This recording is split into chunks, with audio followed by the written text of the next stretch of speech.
Thank you so much for unabashedly sharing that joyful music with And, us, and, Gary. and Really Gary, which of your many beloved accordions was that? It was the new one that I got from a player in Hungary, and it's an Italian-made accordion. It's if you want to go into the physics, that can be a different meeting. But the way it's created, it's just super especially responsive, and I've wanted one for like 15 years of this model, and I finally was able to get one. Wow. Thank you for sharing it with us. It was great. Fabulous. Yeah. Thanks So for asking. it's it's so good to see all of your faces, literally from all over the world, to come and listen and be in conversation with Ulka. So I have known Ulka for what, Ulka, 5 years, 10 years? I remember the first time we met, there was an organization called Education Reimagined that was starting to bring together a group of people from around education to try to reach some consensus. Maybe somebody can share the link of that organization and that work. And I was immediately struck by Ulka's intelligence, her commitment, and her breadth of understanding. So much so that not even that long after meeting her, I was about to produce this short web film series about like the sacred cows of education. And I was just like, Ulka, do you want to do this? And so some of you may have seen this today because I shared it, but I'm just going to introduce, oh, never mind. It's not going to, let's see. Oh, so sad. Oh, 80 presents Why Do We Have 180 Days of School? Why is the school year 180 days? No one really knows. Some people think it has to do with the agrarian calendar and not having kids working during the harvest, but that's not actually true. In the early days of American schooling, schools were run sort of like libraries. Kids didn't go all the time. Families needed their children to help in the home or on farms, in factories, and in mines. In the late 1800s, kids only went to school for an average of about 80 days a year. All that changed with a guy named Horace Mann. Who's Horace Mann? Horace Mann was an education reformer. In 1874, he passed a law saying that kids had to go to school for a minimum of 12 weeks a year. Labor laws started to change in the 1900s. Still rolling. By 1934, kids weren't working anymore, and so they had more time freed up to go to school. Eventually, we just ended up with 180 days of school. Is it like that everywhere? It varies in countries around the world. In Germany, for example, kids go to school for 240 days a year, but they really only do academic work in the mornings. In the afternoons, they've got things that are extracurricular activities in the United States. So, should we maintain 180 days in America? American education is pegged on this idea that you only learn when you're sitting in a school and a teacher is delivering content for you. That's something called the Carnegie Unit, and we have a whole different video on that if you wanted to watch it. Yes, right? As we look around the world, some countries have 240 days, others have 180 days, and there's no correlation between the number of days of school and how kids are doing. The world cares that people know how to do things. They don't care where you learn it or how you learn it. Imagine if we could have an education system that focused on learning instead of the number of days that you sat inside a school. The same way may not be the best way. Ask why! so I'm sorry, the volume was a little weird there, but Elka is the kind of person that can do a video like that for you and just show up ready to talk about the intricacies of 180 days or classrooms or just about anything else that you think of, and do it with real precision and wit. So tonight we get to spend some time with her because she has just come out with a new book. I'm going to put it in the chat. It's called The Future of Smart. And I highly recommend that everybody pick it up. We're going to learn a little bit what Ulka thinks the future of smart needs to be. And as always, this conversation will be shaped as much by what you all are interested in as what I'm interested in. So Ulka, welcome. Thank you, Sam. And it's so lovely to see some familiar faces, lots of familiar names, some folks that I know online but have never met. So thank you for showing up tonight. I just want to start by telling you that I am in Denver. And so I'm speaking tonight and doing this presentation on the traditional territories and homelands of the Cheyenne and Arapaho nations. And it was also the site of hunting, trading, gathering, and healing for many other Native nations, the Lakota, the Ute, the Kiowa, Comanche, Apache, Shoshone, and others. So just want to recognize that the indigenous people were the stewards of this land, the water, the animals, the earth. And as we're here today, just remembering them, I hope that will be part of our conversation, their indigenous views, but also to remember the genocide and the harm that was perpetrated on people as a result of the worldviews that we're going to talk about tonight. So I definitely want this to be interactive. And so what I thought I would do is start kind of with about 10 minutes or so, where I presented some slides and sort of go through at a high level the big ideas of the book. And then based on where everyone wants to go, we can sort of dive back into specifics. Sound okay? Let's do it. All right. So I'm going to start with me, right? Because our journeys are always kind of about us and how we come to the ideas. So this was me at age 4. A couple of years ago, I came across this term called third culture kids. And it's an actual thing. And I was reading it and it felt like it described me. But a third culture kid is someone who was raised by parents who grew up in one culture. They themselves are raised in a second culture. And then at some point in their formative years, between birth and 20, 25, you live in at least one other country and are influenced by that culture. And so you're just seeing some of the flags of the places where either I spent significant amounts of time, a year, 3 months, but also some of the countries and kind of cultures that influenced me through things like martial arts and some of the other activities I was in. The thing about a third culture kid, right? The upside of it is that you can sort of move between cultures and people and communities because you don't quite kind of belong to any one. But not belonging is sort of the flip side of being a third culture kid. And so, you know, it probably makes sense that I have a career that's devoted to the kinds of environments and the types of places that really center children, center who they are, and really give them a space to feel like they belong and can be themselves.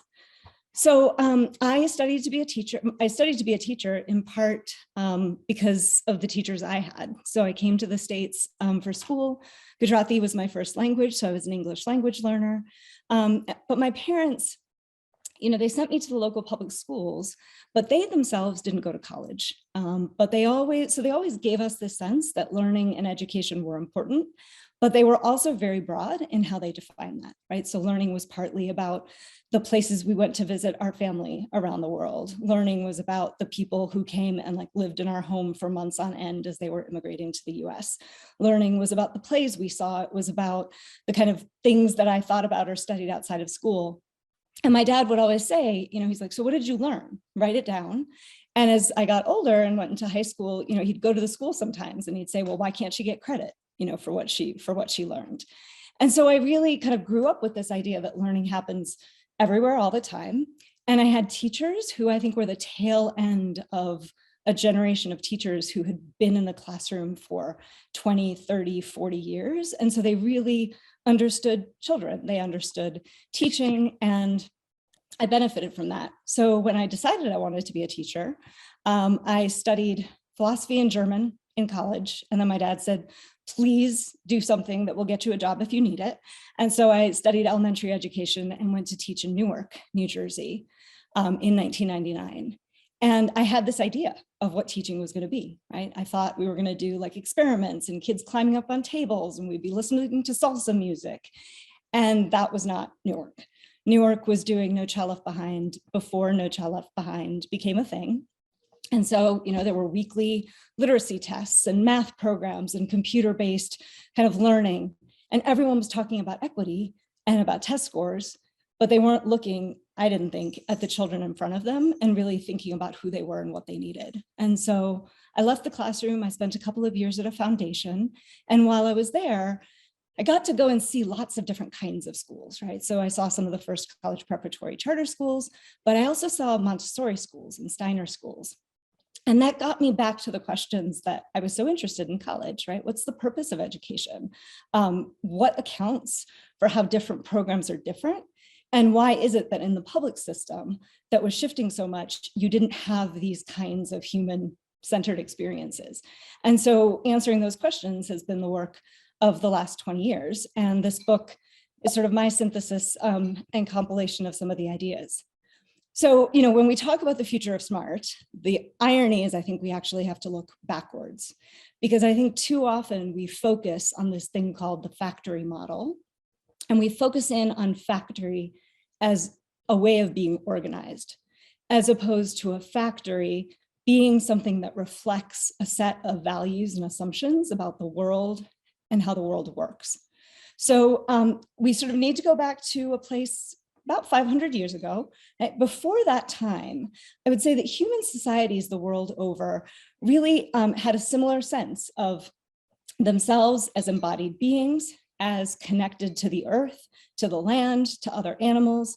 They may not have had the scientific terminology and the wording for it, but they did have a sense that they were part of a whole. And around 500 years ago, at the start of the scientific revolution, you had a kind of the group of thinkers that were trying to make sense of the world. And this metaphor of the world being a machine began to arise. And if you think about a machine, their argument was take it apart, figure out how the pieces work, and then we'll be able to use it, manipulate it, kind of make it work better for us. And so this whole connected, embodied way of being began to be sort of fragmented. We understood the world in pieces. We took things out of context and tried to just kind of study it for what it was in an objective way. And we began to really privilege conceptualization of things instead of embodied ways of being. So think René Descartes, right? I think, therefore I am. Not I move, therefore I am. Not I speak, therefore I am. Not I feel, therefore I am, but I think. And that has deeply influenced kind of the Western world. And what's interesting is this tension between kind of the whole and the fragmented is actually built into the structure of the human brain. Now, this isn't kind of the right brain, left brain stuff that we hear about in popular media, right? Where the right brain is about the arts and the left brain is about math. Everything we do requires both right and left hemisphere.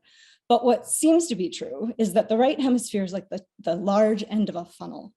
It's about holistic processing. It's about our embodied sensations and what our bodies are telling us. It really understands implicit meaning and large flows of information. And when the brain is working properly, the information comes into the right hemisphere and it goes to the left. And the job of the left hemisphere is taking all of that information and making it usable. And you do that by making abstractions, by decontextualizing things so that you can apply them in different contexts. So it's a very linear, sequential way of understanding the world. And ideally, that then goes back to the right hemisphere to be understood and sort of applied in context. So you could think of that as wisdom.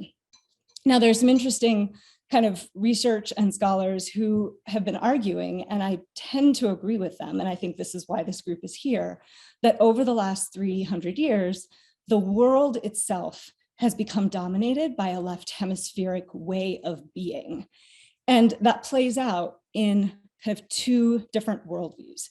So the worldview I was talking about that arose around the time of the scientific revolution, we can talk about as Cartesian Newtonian, right? So it's kind of a worldview that birthed classical economics, domination of nature, and sort of viewing nature as something to be used and sort of discarded. It birthed unrestrained capitalism. It birthed colonial and enslavement. It birthed hyper-individualism. And a holistic indigenous worldview, which is more about the kind of big picture embodied piece, births very different kinds of systems. So not classical economics, but behavioral economics, because it turns out we're part of systems. Geometry becomes the fractal geometry of nature, and we understand that nature has things to teach us, hence this group, right? We think about ecology, conservation, social capitalism, indigenous existence, and this idea of the collective. So different worldviews birth different systems. And part of what I was trying to do in the book is to put the conversation about education at this moment in time in a larger context, because when you think about a lot of the debates and the conversations that we're having right now in the US, but around the world, it seems to me that a lot of them are about this tension in values, this tension in two different kinds of ways of seeing ourselves and seeing the world, and sort of answering the question, what kind of systems do we want to build and in service of what? Now, one thing I'll say about this graphic, some of you know One Stone, and One Stone is a learner-centered school, and they have a graphic design firm that's run by the students there called Two Birds. And so Two Birds, I hired them to help me with the graphics for the book. And when I first sent them this information, it was in a table form. And I didn't like the table form because a table made it seem like it had to be one or the other, and either or, and choosing it. And so one of the young women said, well, untable the table. And so she came up with this representation, which I think is really brilliant in how it sort of says, look, the Cartesian Newtonian is not wrong, right? What we get from the scientific method, what we get from modern medicine, what we get from economic systems is not wrong, but it needs to be sort of understood in the context of something larger. So it has to be the question of in service of whom, in service of what, right? So Cartesian Newtonian is not wrong, but it's narrow. Just like the left hemisphere can't fully understand how to apply what it is that it's kind of making sense of. The same way, the Cartesian Newtonian worldview and the things that are birthed out of it need to be understood as part of a larger whole. And so worldviews, I think, birth different education systems, and I'm not going to read all the words on here, right? The left conventional is what many of the folks on this call, you and I have worked together, really thinking about how do we shift from a system that's really about creating economic and social units and not really caring about the development of human beings and what they need, having very limited views of what it is to learn, shifting to holistic education that is much more liberatory in the sense of liberating people from the constraints of an external system that may or may not serve them, right? It's about individual development. It really honors human development, thinks about learning as nonlinear and individually constructed. So these two kind of ways of thinking about education have existed for the last 300 years. So as long as the factory model, mass schooling model existed, there were always thinkers. And I talk about some of them in the book, Montessori, Steiner, right, Reggio. There have always been people who have pushed back against that version of education, saying that young people are kind of spiritual beings and that we need to honor them as they unfold into their personhood. So the second part of the book really tries to help us make sense of how all of this plays out in the current kind of environment. I'm going to skip over these slides, but really if you think about the questions, right? What's the purpose of education?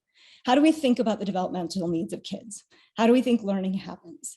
And then based on those answers, what do we teach and how do we teach it?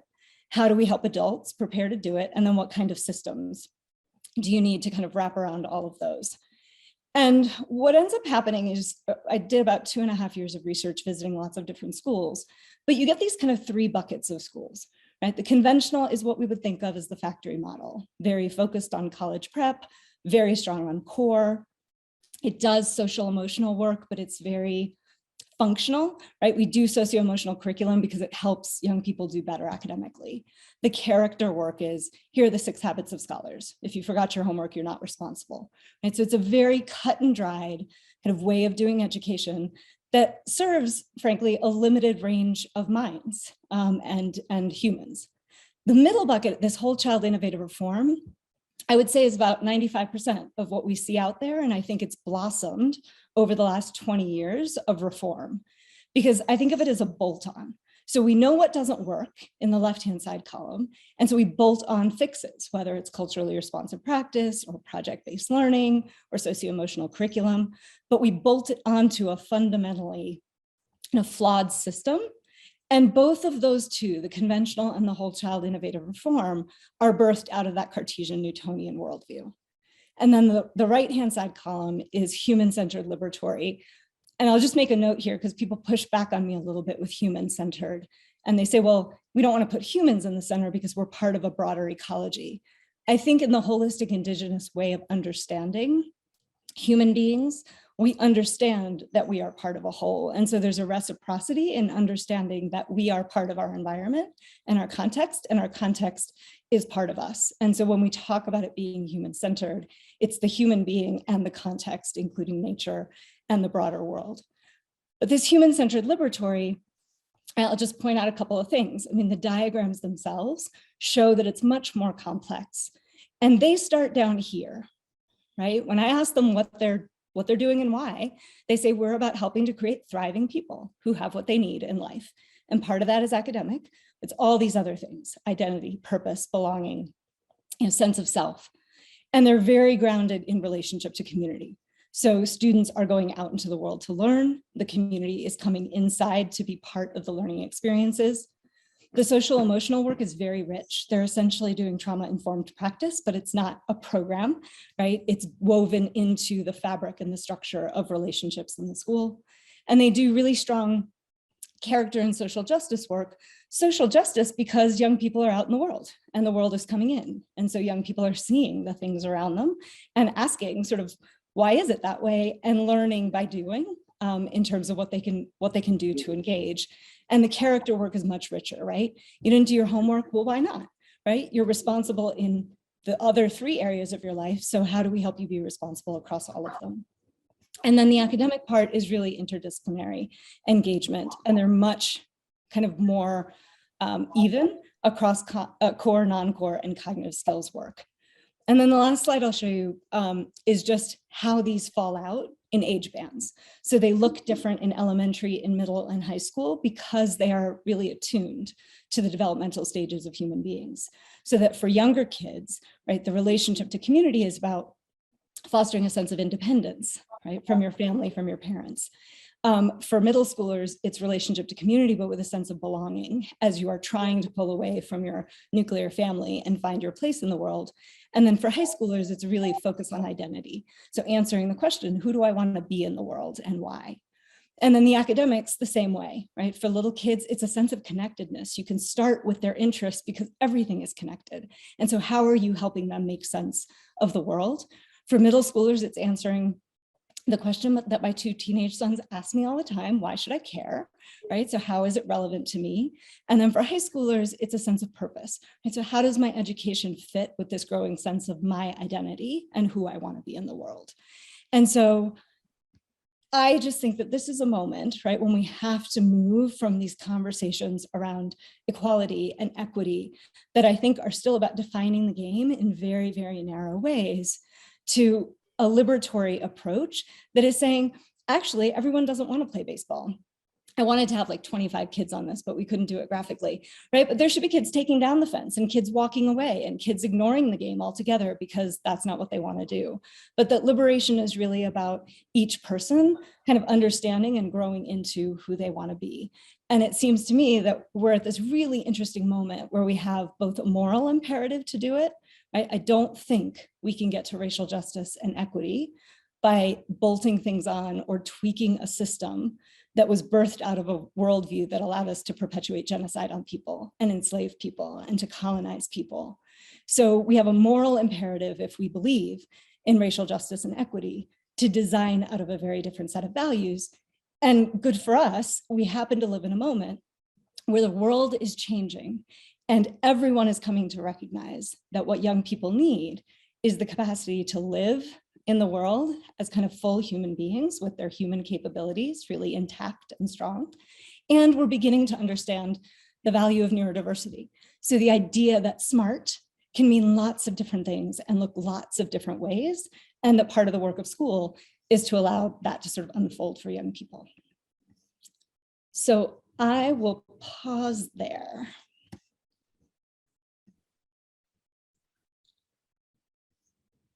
All right.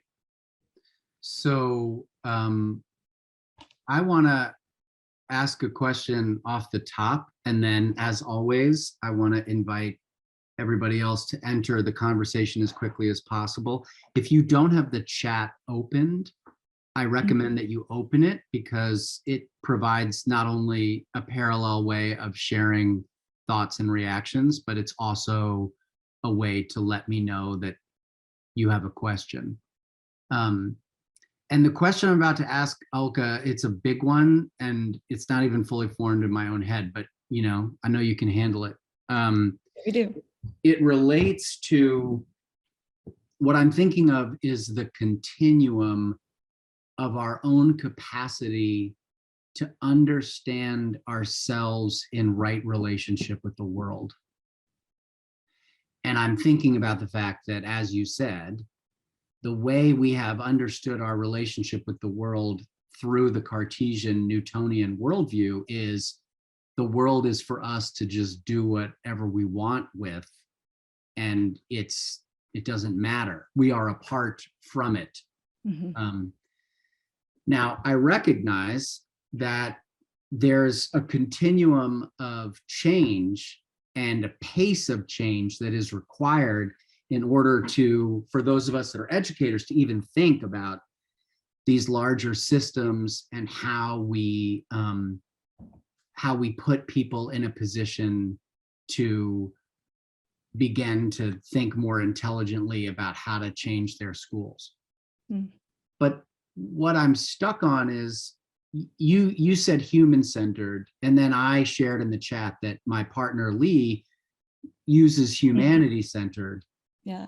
But last week's guest has really gotten in my head. Sophie Strand is a writer about ecology, and she told me to get this book, which is called Other Lands by Thomas Halliday. He's a paleobiologist, and he basically tells the story of life in reverse.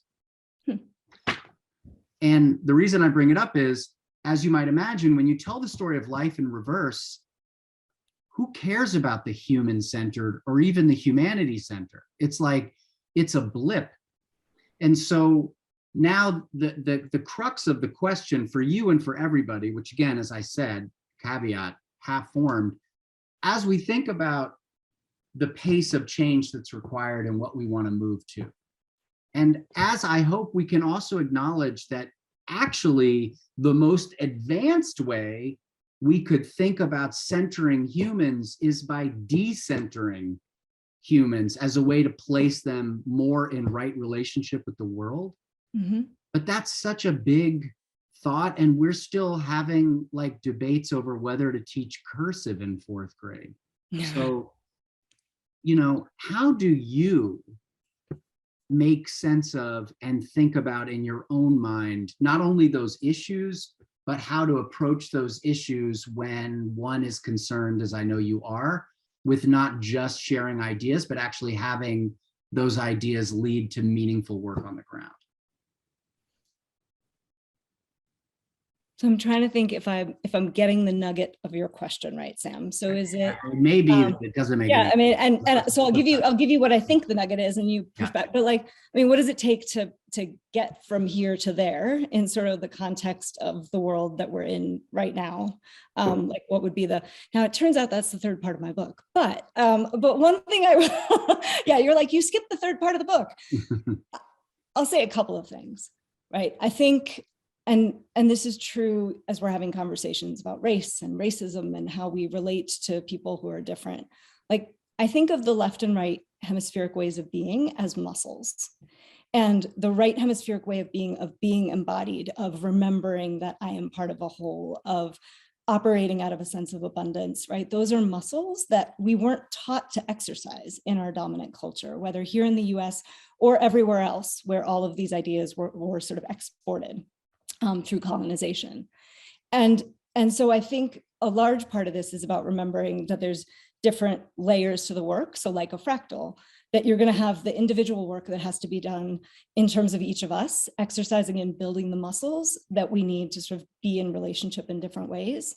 I think when you do that, you can start to kind of get that next level, which is the community, kind of the community society level. I mean, I have like another book idea in mind. I don't know if I'll ever write it, but the US is fascinating as a country. We're the one country that said to people, we're tribal creatures, human beings, leave your tribe, leave everything you know, come to this place called America, believe in a set of ideals, they're not even real things, and you can be American, right? And for a long time, we had some systems, some institutions, some kind of limits on our ability to sort of move very far from the people who are our community. And we were able to sort of keep ourselves, I guess, whole as human beings inside the context of those relationships. And I think part of what we're seeing right now is really terrified people who don't feel like they belong, who don't have a strong sense of their own identity. And so it's incredibly threatening, the idea that somebody else could be kind of stepping into their identity. And it sort of devolves, just like playground, kind of scuffles do, into this really mean-spirited kind of, punches and sort of barbs that are thrown, but actually it's deeply rooted in fear. And I think as a country, like, that's something we have to take very seriously, is how do we do the sort of work you're doing here, which is how do we use technology? How do we use the modern world to nonetheless connect us with each other? So I think the personal work happens. I think the personal work allows us to be sort of in community in a different way. And then, you and I know, right? If nature is our inspiration, we're not looking for things to scale. We're looking for things to spread. And so what is it to start having conversations within our sphere of influence, within our communities, about what is it that we want for our children? And despite what the headlines say, I actually think that most people, when you ask them what they want for their children, come up with a really similar list of things. And then to sort of do the work of, okay, so if that's what we want, then where are we looking for inspiration? Where are we looking for the sort of shifts that we can make? And it's a great moment for that, right? Because I think we have a system that's been so overwrought by the pandemic that we sort of have room, I think, to build something new. But I'll just put up these slides, right? I think you need different kinds of systems to support this different kind of education. So it's about distributed power. It's about distributed oversight and support. You're devolving things down closer to the level of unit, or the unit that you care about, which is the child, right? It's community-derived definitions of success. You've got to have emergent ways of letting this be, and collective community-based accountability. So if that's where we're going, right, I think it is a change adoption curve. So it's going to be slow. I think it can be faster than 50 years, right? But it's not going to be faster than 2 or 3 years. But, and this is the work of Education Reimagined and a lot of the kind of other players in the space, is how do we find the people who are doing this work, the innovators, and how do we sort of support them to kind of do the work that needs to be done to build new systems and structures. So I saw in the chat, somebody asked me to talk about like the systems and the power dynamics that exist and sort of perpetuate themselves. Well, it makes sense, right? You have a model of school that was built, and around it, you build systems and structures that support it. But the DNA of those systems and structures are those kind of things that I listed in the Cartesian Newtonian worldview, right? This kind of sense of there's not enough power, so I have to hoard mine. There isn't enough for everybody, so you have to compete to get into the best school, right? There isn't enough room for everyone to be good, and therefore we have to rank kids and sort them and grade them. So the systems that we currently have in place are systems with DNA that is fundamentally not in line with where it is we want to go. And so part of what I think we need to do, and in the book I use the example of DARPA in the military, and using the military felt counterintuitive, but it's one of the best examples. The military is about as bureaucratic and staid an organization that you can get. But inside of the military, there's a unit called DARPA. They sort of carve it off and they leave it completely alone and outside of the kind of culture of the military. And DARPA is the place where they sort of started the research that turned into the internet, that turned into kind of medical devices and things that we use, right? So DARPA is given the space to invent and create new things. So that's kind of this pink group, is how do we get our leaders in this work to kind of start building the systems and structures it's going to take to answer the questions like, how do you credential learning if it's not happening inside of a classroom with a certified teacher? How do you measure things if it's not just with numbers? How do you do accountability if it's kind of collective accountability? How do you do post-secondary pathways if no GPAs and SATs, right? We have to be able to answer those questions. But the next group of people is really the relational change, which is changing our relationship to the work of education, right? As a child, as a young person, how do I take ownership of my work? As a parent, how do I stop obsessing about grades and GPA? if I'm an educator, how do I do small things in my classroom that change the relationship that I have with the kids and the relationships of kids to their education? And then this transformational change, right? That is kind of the conversation that this group constantly engages in, which is, can we even understand what it is we're trying to change? So can we understand where we are? And can we understand kind of a different way of being? And, it's phase 1, phase 2. And so over time, I think it spreads. But I would say phase 1 is probably a 3 to 5 year kind of process if we could get people to fund it and support it. And then phase 2, you sort of plant the seeds, and then things will sort of spread and grow, because success begets success as people look over there and they say, well, why can't my kid have that? And really demand something different. I don't know if I fully answered your question, Sam. Well, it was an impossible question to answer. So let's keep playing with it. But I do want to ask you something a little provocative. Sam, can I build on what you? Yeah, go, already Gary. asked? Go. So it feels like a subset of what Sam asked is the fact that you Olga and all of us really talk about changing what's valued in schools, which means changing our values, which is very close to a spiritual function, and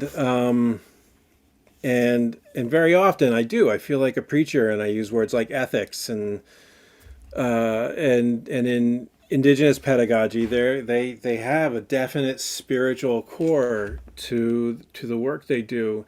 So I feel like I'm talking about things when I talk to people about what I really believe, instead of trying to trick them into doing my practices. I feel like I'm talking about things that haven't been allowed in the conversation yet. So I feel like there's so many steps to get to, because all we've really valued so far is utility, and utility as measured by numbers, which are illusions. So I'm wondering, it feels like a different kind of conversation. It's not the same conversation, but we've just got a different idea. It feels like a different kind of conversation. I'm wondering how you've dealt with that.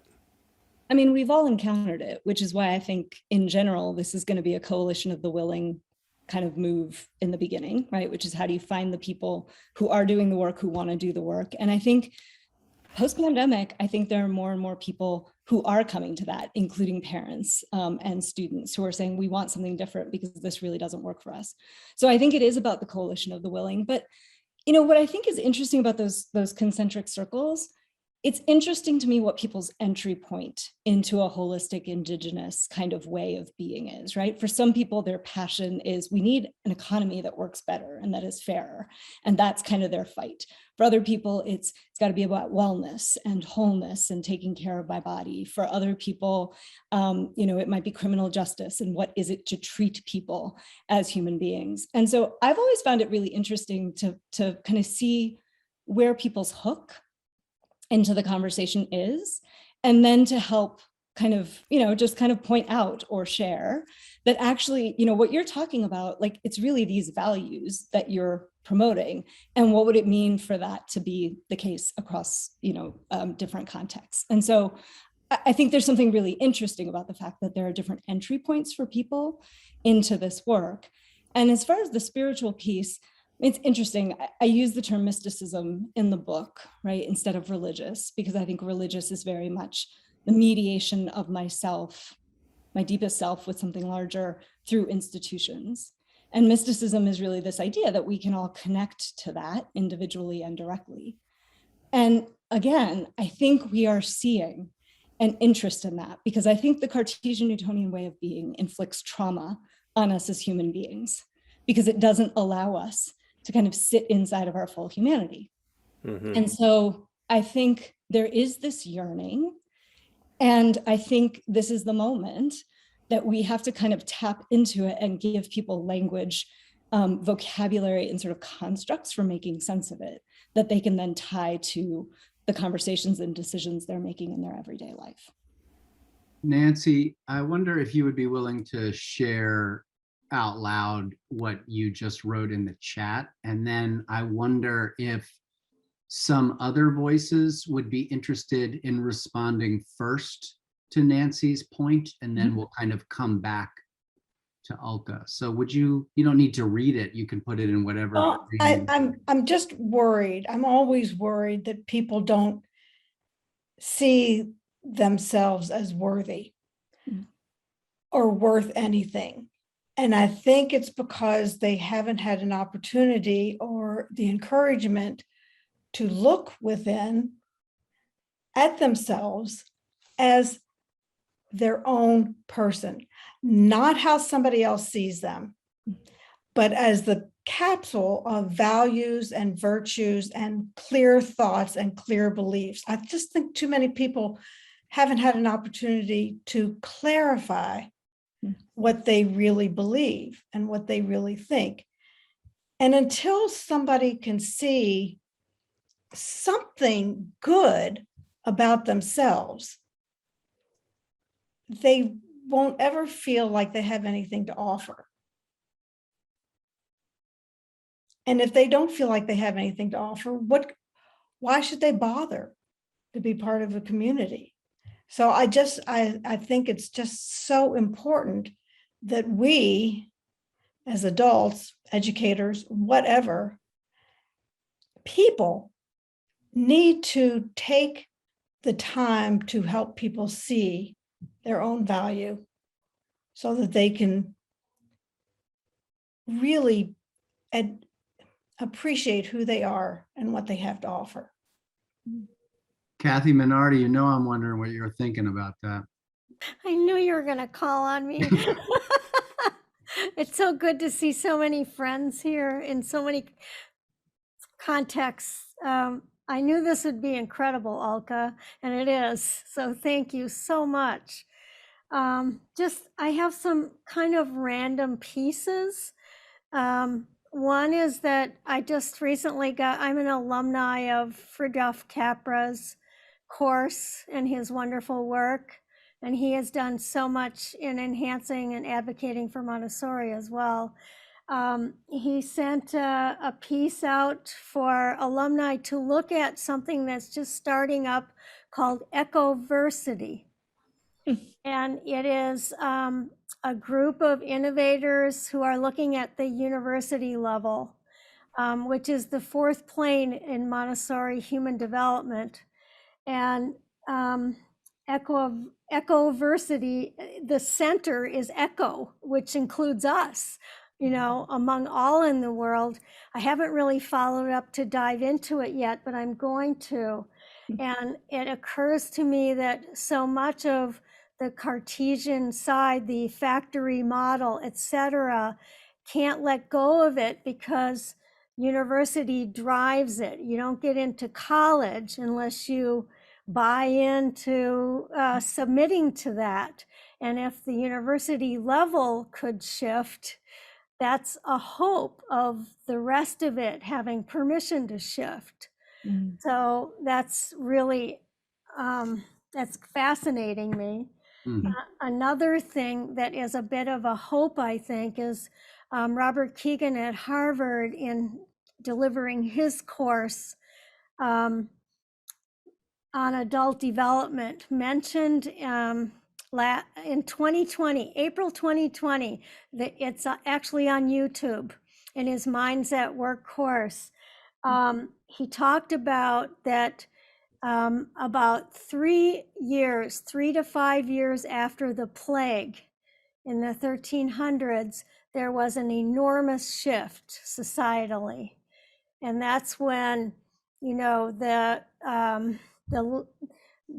privileged let go of the peasants and people could rise and become themselves. And there were all these psychological shifts in society. And he's anticipating that's our trajectory. Maybe not, but he said we have the possibility for that. And what you're doing here, Sam, is really exactly that. It's positioning to pivot like that. So that I found that fascinating, and it gave me a little bit of hope. And then the last thing I would say, just as another little piece, is, and I'm a Montessorian, I guess some of you know that, but I attended a rural one-room schoolhouse in Minnesota growing up. I was born in 45. I walked several miles through nature, through bald eagles and ponds, etc., to my one-room schoolhouse. And the level of dignity that we each had, grades 1st through 6th, in that one room, plus a great big coat room for all our boots and coats, was just so formative. And what Linda's talking about is that dignity, that really knowing who you are, and the social environment that we had together was so enormously creative. And after that ended, I went to the factory school for middle school. You know, it was like, but that formed me for the rest of my life. And so I always look back on that experience as having so many elements holistically of what every human being should have a right to have. Well, and you saying that, Kathy, the idea of dignity reminds me that maybe it was even at your Montessori school, which was one of the first ones that I visited as part of my own kind of journey of understanding. I was so struck by the fact that there was an explicit part of the curriculum that was focused on grace and courtesy. Yeah, that's Montessori. Yes. It is. Yeah. Elka, I'm going to come back to you, but I also just want to say, as a reminder to everybody that's here, that we're here every Wednesday and everybody is always welcome. And if you want to learn more about this nascent global community, follow that link, which also has a list of events. But we're always here and there's always cool stuff happening. Ulka, where do you want to take all of that? I mean, Nancy, I think the point you brought up is so critical. And I think we forget. I went to this human transformation kind of course or something a while ago, and I would say it was a sort of very feminine way, an intersectional feminist way to do human transformation work.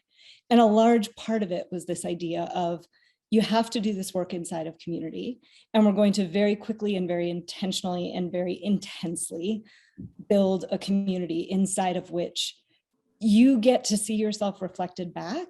And there were a lot of the exercises that we did were about building these kind of right hemispheric muscles, whether it was bragging, which in our kind of context is often seen as, oh, well, you don't want to brag because that's kind of, you know, that makes you seem like you think you're better. As opposed to, actually, when I tell you that I'm amazing at X, Y, and Z, it actually gives you permission, right, to kind of think about who you are in your brilliance, or sort of inspires you. And I walked away from that like with just thinking a lot about community, about what it means to build authentic community. And if we can't do it in a large scale way, like what does it mean for how we each show up in the relationships in our lives, and sort of kind of hold the space for somebody to kind of see and witness themselves in that way. And, you know, hope is the idea that you take something that seems really undoable and you're like, we're going to start the work so that it can continue. Which is what I think we're all doing.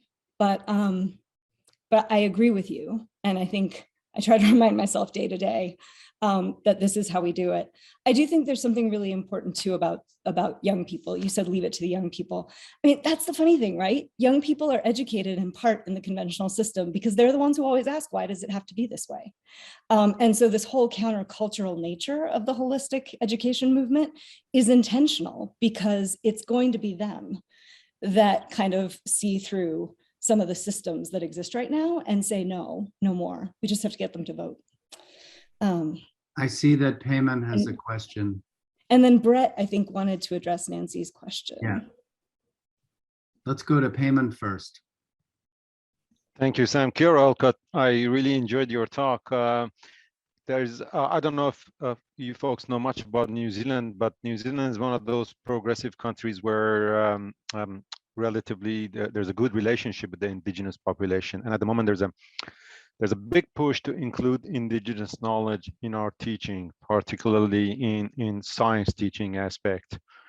So 5 years ago in our college, and this is at the university level, we had this course called Science 101, which is compulsory. It's called Science, Society, and Me. And there was me and a couple of other people who tried to coordinate this, and we're coordinating this at the moment.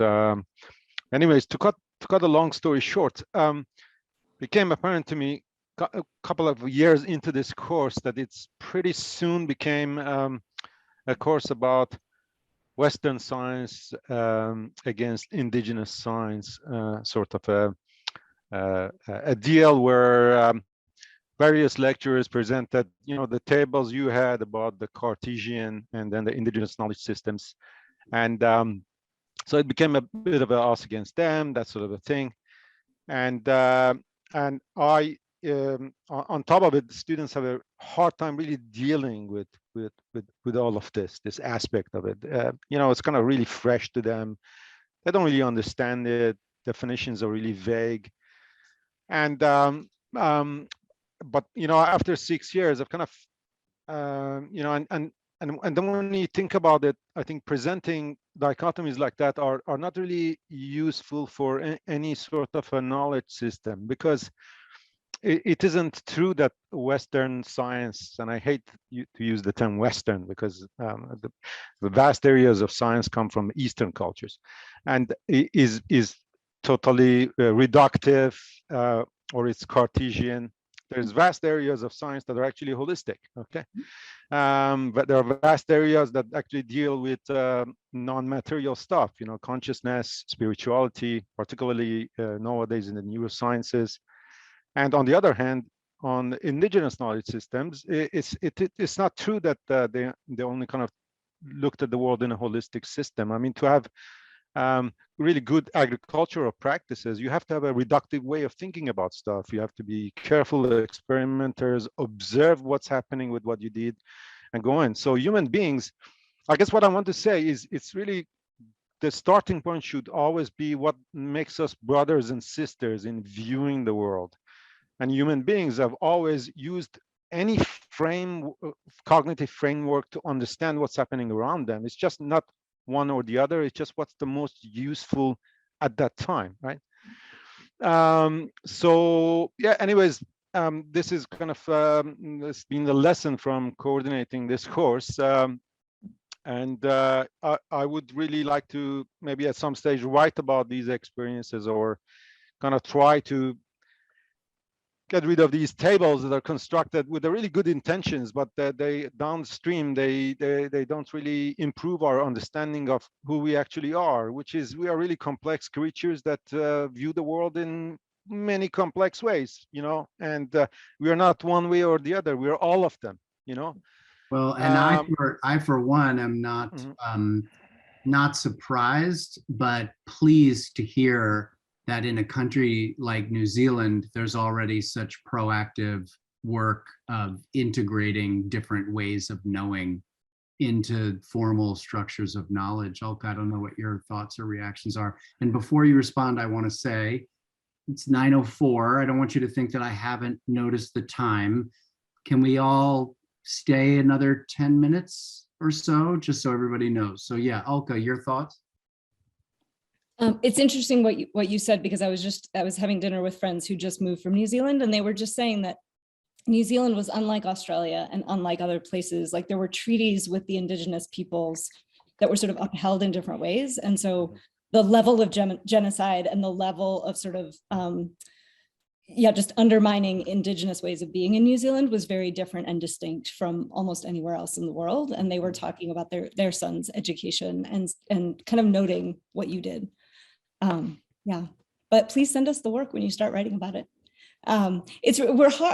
It's hard to be human, right? We have to reduce, we have to abstract, we have to make tables, and then we have to understand that they're limited, right? So it's that both and kind of idea. Like, this is how we understand it, and then we have to put it back in context. And the left-right hemisphere stuff to me has been very helpful in that regard, which is there is a utility to it. I appreciate your analogy of the right hemisphere is the large side of a funnel and the left hemisphere is a narrow side. I mean, as you know, I spend a lot of time thinking about the bihemispheric nature of the brain, and that the simplicity of that image, I think, is a really helpful reminder of the purposes that both serve and the challenges of bringing oneself into proper balance, which, as you said, right, it's hard to be human. Well, and the other thing is that the left hemispheric way of being, and the person whose work I drew from is a gentleman named Ian McGilchrist, and I can put a link to his work, but the left hemispheric way of being is sticky. Like, it's stickier than the right hemispheric's way of being, so that when you start to default into that space, it becomes very difficult to move back out, and that there is a real need and value, which is where I think Montessori and other approaches are brilliant, because they actually allow young children to have their left hemispheric capabilities kind of developed and nurtured and be strengthened before they then take kids into the sort of abstract nature of learning. And I think the stickiness is something we have to think about, because it's why we're seeing the phenomena that we're seeing. Yeah, I think Ian says that the left hemisphere is very vocal on its own behalf, whereas the right hemisphere is the silent partner. Yeah. Yes. In a minute, we're going to have Cheryl Morris read a passage from your book, Ulka, that really speaks to her. But I would love to see if there's one other question from the group. Yes, there was.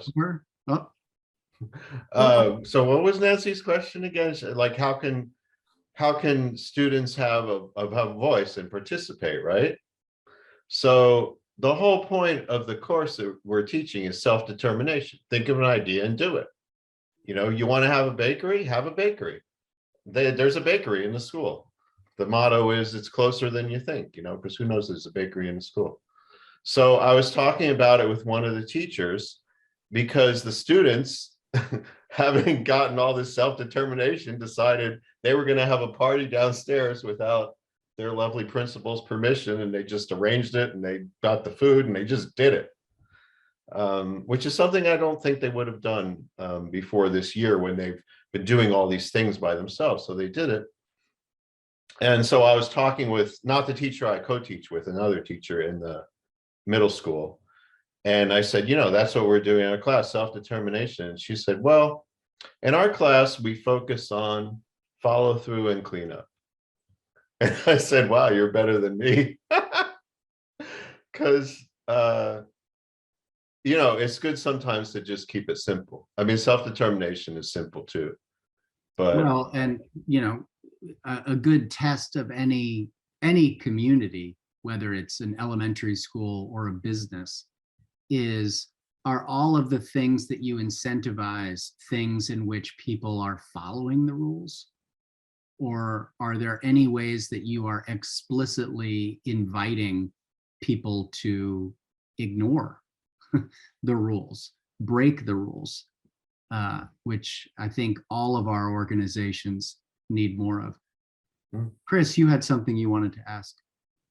I wanted to just repeat the question that Olga stated. When do who do I want to be in the world, and why?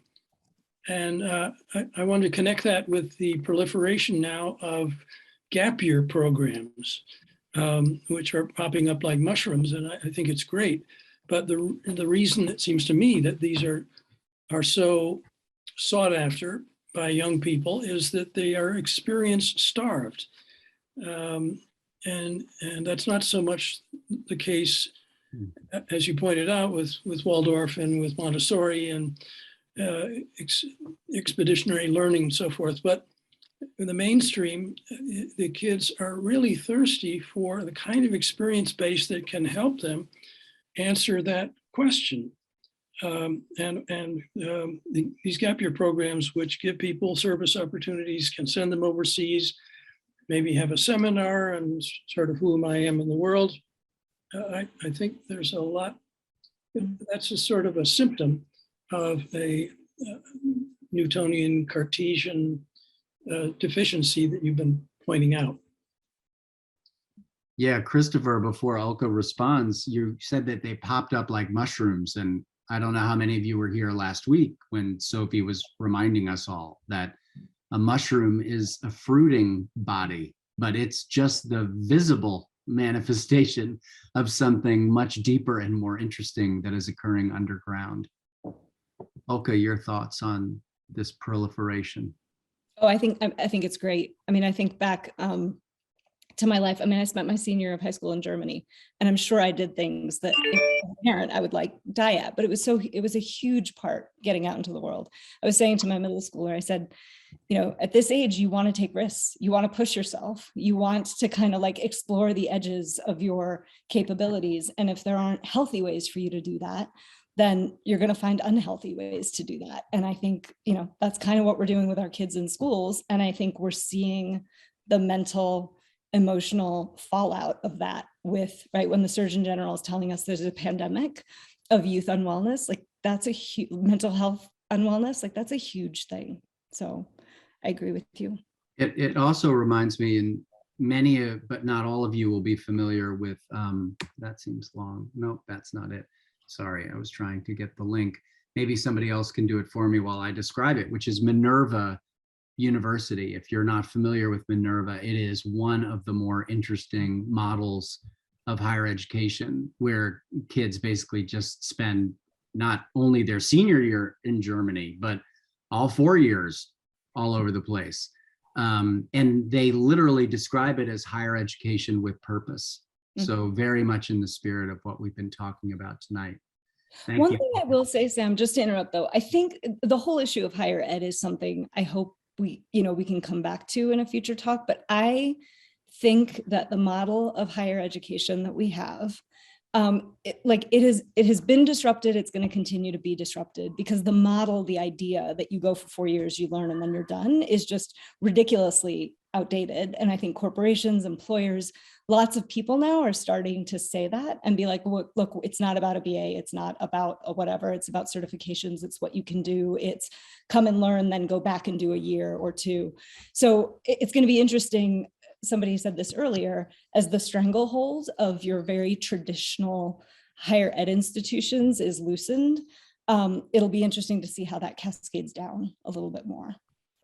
If you had to put your crystal ball on, what do you, well, let's play a little bit with the short, medium, and long time, right? What if we get it right, what are the 20-year horizons of those things that you just described? What would they look like? What would these systems of education look like if they were more ecologically based, if they were more holistic, if they did shake off the sacred cows that have held our thinking in place for so long? Like, what do you see? I mean, I know there's a big focus even among folks on this call around this idea of learning ecosystems, right? That we start to erase the boundaries between school and life, learning and education, and living and doing. So if I had to say, I think in 20 years, like we're going to see that. And if we're not careful, I think we will see the undermining of our public system of education, which to me is the worry right now as we go in the direction of unbundling everything. One, because I think at different ages and stages, children actually do need the kind of prepared environment, to use the Montessori term, of like a space and place to be and learn and grow. But it is also the folks with the least privilege that count on systems of education to help them navigate, to help them know what they need to do. And so I'd like to think that we would see communities being ecosystems of learning, that this whole idea of a district, which is ridiculous, right? That it doesn't matter where I live, I can be learning, working, getting credit wherever, but that we will do that alongside kind of more formal but devolved, smaller, centralized systems, I guess. I was saying this to somebody, like nature has structures. It just has different kinds of structures. But the idea that you just get rid of all structures doesn't seem like it's going to serve anyone's purpose. So, but you're asking me sort of, so that's like the 20-year horizon. I don't know. I don't think higher ed is going to be kind of a thing in that way. I think we'll have like blockchain resumes, right? Where I'm basically like adding up the things that I know and can do that I can take with me wherever I go. And so this idea of a transcript or one agency that's going to certify me as being educated falls away as well. So, you know, that's the upside of the technology. Yeah. I just shared, you know, this is all of this work is based on the book Seed and Spark, which is the design principles of living systems. And to Olka's point, there are 7, and the last is structures, because that's not where you begin, that's where you end. Yeah. Of course, for us, it's where we begin. Where we end, however, is with a reading of Olka's book from one of our guests, Cheryl Morris. Cheryl, which passage do you want to share before we all scatter to the winds?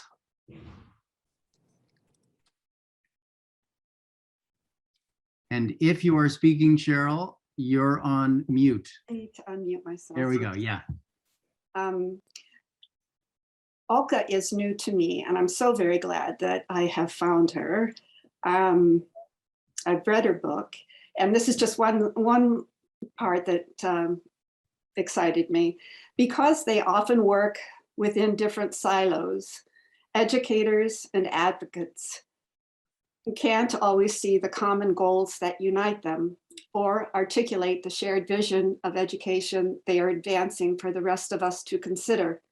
I hope the future of SMART will help make clear why educational approaches that at first glance appear wildly different are actually similar in fundamental ways, enabling these practitioners to see themselves as sticks in a bundle, able to collectively push for change in new ways.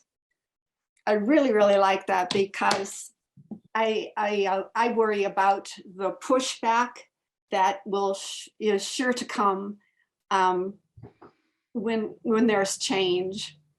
So if we're sticking together, we might have a chance. Thank you, Cheryl. Thank you. I also like the way you put it, that, you know, you read it because it's what you really, really liked. And I feel a fitting way to end just another 2 minutes as a final way of thanks to Olka is for take yourselves off mute. And what's something you heard tonight from Olka or from somebody else, or even something that was never said, but you thought it, that as you leave this call, you're left thinking you really, really liked it?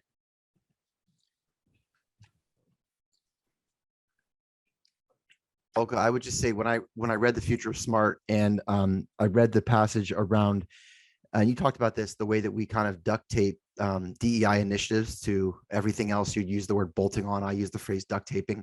But it was the first time that I had read in print something that I could not speak to, but felt at my core about the way that we interact with our learners, and the way the world looks at the, you know, equity versus equality argument. I always felt that there was a different way, and I couldn't articulate it. And so I just want to thank you. It was the first time I read somebody really, truly articulate what I felt, but I couldn't express. So I just want to thank you for that. Thank you. I appreciate that.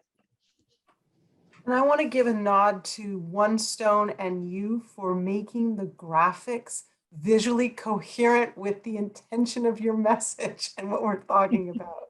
No, they were amazing. If anybody needs folks to do a project, they are really great. So thank you so much.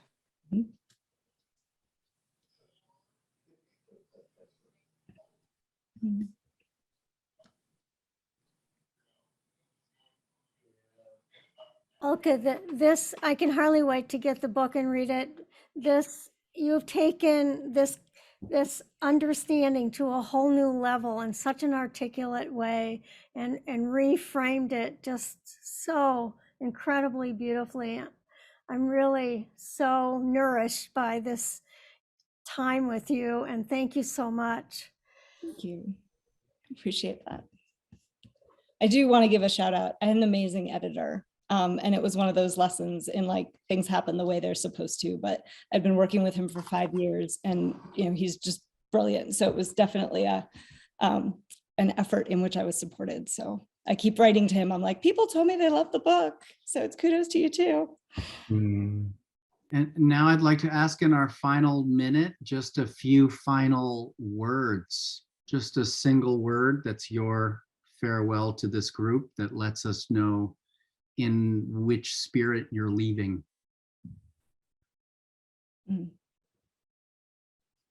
Inspired. Grounded. Hopeful. Community. Encouraged. Grateful. I'm going to use the word sublime in that case. Everything else is taken. Thank you very much. Thank you.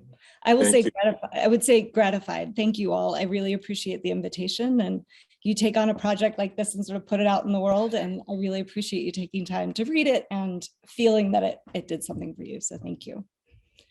So, ladies and gentlemen, Ulka Joshi Hansen, and I'm quickly finding it. If you haven't yet ordered a copy of The Future of Smart, there is the link. If you want to see more of her videos that she did with us, I don't have the link, I won't find it, but if you go to the 180 Studio YouTube page, you're going to find Ulka breaking stuff down on just about every significant topic that relates to education. But equal, yes, and if you do read it, please leave an Amazon review. That's right. And you'll learn what a Carnegie unit is. that's right. And equal thanks to all of you for making this space in your lives and your schedules to show up here for one another. That's what makes this work. This time next week, it'll be the first Wednesday of March, which means it is our monthly Kairos, where our primary focus is one another and better understanding how we are all making sense of the living systems that we are a part of, not apart from. Thank you, everybody. Have a wonderful night. Thank you, Sam. Have a great week. Thank you. Everybody. Thank Thank you.